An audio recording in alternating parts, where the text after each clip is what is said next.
क्योंकि ये लड़ाई झंडा का है, जिसकी झंडा ज्यादा बुलंद रहता है वही राज करता है। तो भीम आर्मी के झंडा डंडा बुलंद हो चुका है। हम बुद्ध को मानने वाले लोग हैं, हम बाबा साहब को मानने वाले लोग हैं, हम संविधान को मानने वाले लोग हैं। तो आप सब लोग इस बात को ध्यान रखें कि बिहार के लगभग 10 जिलों में महाबोधि महाबिहार आंदोलन को तेज करने के लिए और ब्राह्मणों से मुक्त कराने के लिए भीम आर्मी ने अपना कमर कस लिया है। और 12 मई को हम जब पिक्चर दिखाएंगे महाबोधि महाबिहार आंदोलन को सफल बना के रहेंगे। तो आप देशवासियों, खासतौर से हम दलितों बहुजन समाज के लोगों से कहना चाहते हैं कि आप सब लोग अपनी विरासत को पहचानो कि आपकी विरासत कौन है, आपकी इस देश में पहचान किन्होंने दिया, आपको सम्मान से जीने का अधिकार किसने दिया। वो बाबा साहब अम्बेडकर ने, ज्योतिबा फुले ने, सावित्रीबाई फुले ने और बुद्ध ने दिया है। तो उनकी आइडियोलॉजी को हम लोग हर घर घर पहुंचा के रखेंगे। आप सबको बताना चाहते हैं कि हमारा समाज हमारे बहुजन महापुरुषों को नहीं जानता है। जिस दिन जान जाएगा उस दिन हम कह रहे हैं कि हर चीज पे कब्जा बहुजन समाज के लोगों का होगा, 85% का होगा।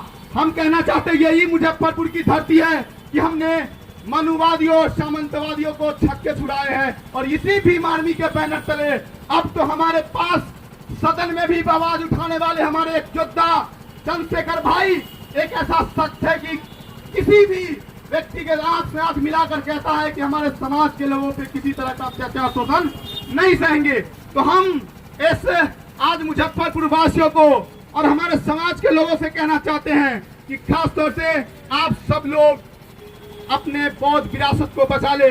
बीटी एक्ट 1949 को रद्द कराना है। तमाम शहरवासियों आप कान खोल कर सुन ले। मेरा एक संदेश है कि इस देश में जब किसी धर्म में दूसरे धर्म के लोगों का कोई रोल नहीं है, तो हम कहना चाहते हैं कि बौद्धों की विरासत में, बौद्धों की मंदिरों में क्यों कर गैर कोई दूसरा लोग रहेगा। वो निरस्त किया गया है आर्टिकल 13 के अनुसार। तो इस देश में हम कहना चाहते हैं कि 1949 का कानून क्यों चलेगा। सबसे बड़ा अपराध, दूसरा सबसे बड़ा अपराध कि हम कह रहे हैं कि बौद्धों की विरासत बौद्धों को दो, नहीं तो हम आपसे हर जगह मिलने के लिए तैयार है। क्योंकि हमारे पास जब कोई व्यक्ति सदन में आवाज उठाने वाला नहीं था तब तो हम नहीं डरे, भीम आर्मी वाले नहीं डरे।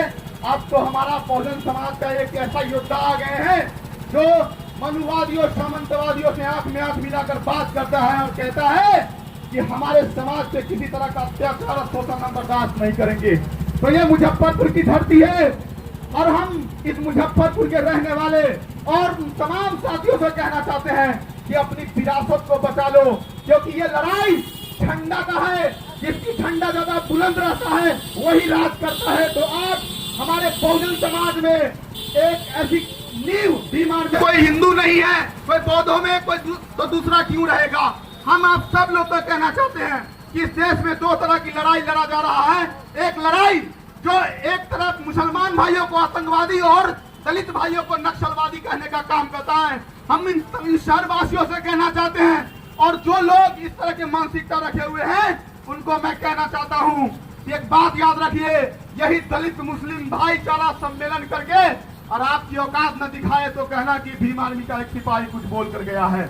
आप सबको कहना चाहते हैं कि बीटी एक्ट जब इस देश में 1949 का कानून अभी भी चल सकता है, क्यों चलेगा जब भारत का संविधान 26 जनवरी 1950 तो केसरिया बौद्ध स्तूप से भीम आर्मी के राष्ट्रीय अध्यक्ष और महासचिव जी इन लोगों ने पैदल मार्च करने का काम किया है।